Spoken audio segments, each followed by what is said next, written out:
Most people watching this haven't checked their balance in days. Here's what's happening in your brain when you don't.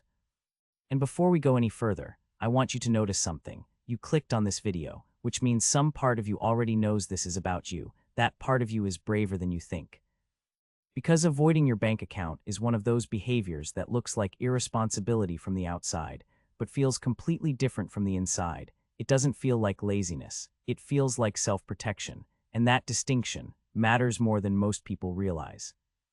So let's start there. Why does checking your balance feel threatening?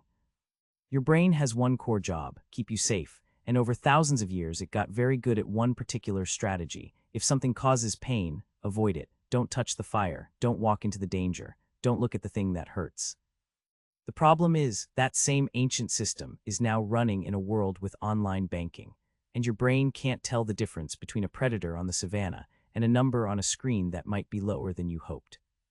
When you even think about checking your account, your nervous system registers a threat. Cortisol rises, anxiety kicks in, and your brain does exactly what it was designed to do. It steers you away, toward something safer, toward anything else. This isn't weakness. This is your threat detection system doing its job in the wrong context. Behavioral economists have a name for this. They call it the ostrich effect, named after the popular, and completely incorrect, idea that ostriches bury their heads in sand when threatened. The name stuck because it captures something real about human psychology. When information is potentially bad, we instinctively prefer not to have it. Researchers who studied this found that investors checked their portfolios significantly less often during market downturns than during periods of growth, not because they had less time, because the potential information was more threatening. The brain chose not to know, rather than risk knowing something painful. You are doing the same thing with your bank account. You are not being irresponsible, you are being human. But here's where it gets complicated, and this is the part that really matters. Avoidance doesn't make the number better. It just makes the number unknown, and your brain, the same brain that's trying to protect you by looking away, is now running in a state of constant low-grade anxiety about the unknown thing it refuses to look at. Think about that for a second. You're carrying the stress of the financial situation and the stress of not knowing the financial situation, two sources of anxiety where there could have been one.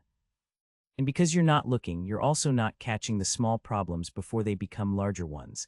The subscription you forgot about, the charge that went through twice, the balance that drifted lower than you realized. These don't go away when you don't look at them. They quietly compound.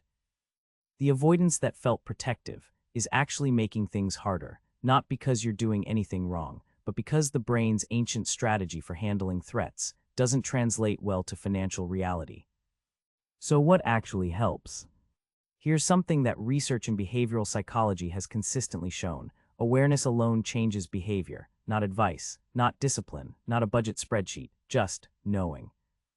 When people start looking at their accounts regularly, without judgment, without a plan, without trying to fix anything immediately, their relationship with money begins to shift, not dramatically, not overnight, but the anxiety that came from not knowing starts to dissolve, because the brain's threat response is designed for uncertainty. When you actually look, you replace the threat of the unknown with a real number. And real numbers, even uncomfortable ones, are something the brain can work with.